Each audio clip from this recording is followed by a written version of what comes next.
جمعە ڕۆژێکی زۆر گەورەیە.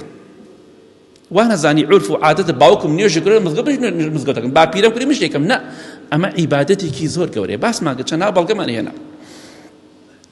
خۆشەویستی خوا فەرمێ صلی الله عليه وسلم لە حەدیثێکی صحیح مسلمدا هەر کەسێ دەستنوێژی جوان بگرێت بێ بۆ مزگەوت بۆ نوێژی جومعە، جارێ کابرا دەستنوێژ دەگرێت دووبارە پێویستی بە دەستنوێژ لە مزگەوتیش دەستنوێژ دەگرێتەوە.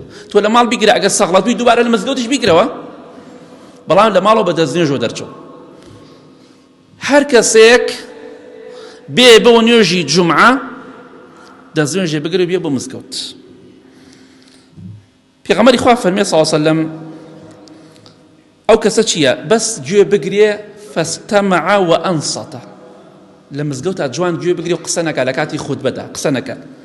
غفر له ما بينه وبين الجمعة وزيادة 3 أيام ومن مس الحصى فقد لغى.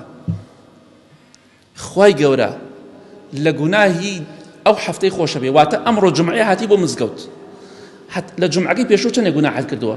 جومعەکەی پێشوو تا ئەم جومعەیە ئەم حەوت ڕۆژە چەندێک گوناحت کردووە، خوا لە هەمووی خۆشە بێت، وە 3 ڕۆژی زیاتر، واتە خوا لە گوناهی 10 ڕۆژت خۆشە بێت. گوناهی جومعەکە لە جومعەوە تا ئەم جومعەیە چەندێک گوناحت کردووە، زایدەن پێنجشەمیش و چوارشەمیش و سێشەمەکەی پێشووش 10 ڕۆژ. خوا لە گوناهی 10 ڕۆژت خۆشە بێ، ئەوە ڕەحمی خوایە بۆ ئێمە. بەس وەرە بۆ مزگەوت جومعەکەت گرنگی پێ بدە. بەڵام خۆشەویستی خواشە فەرمێ صلی الله عليه وسلم ئەو کەسەی دەست بدا بە بەردێکەوە ئەوە لەغوی کردووە.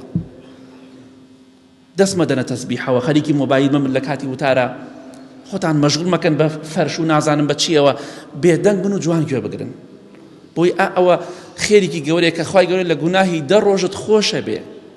چەندێ خۆش لە هەموو هەفتەیەکە خوا 3 ڕۆژ زیاتر لێت خۆشە بێ، واتە هەفتەکە و 3 ڕۆژیش کەواتە بەکەمی مەزانە بە ئیزنی خواوەرە بۆ مزگەوت، چونکە جومعە زۆر گەورەیە.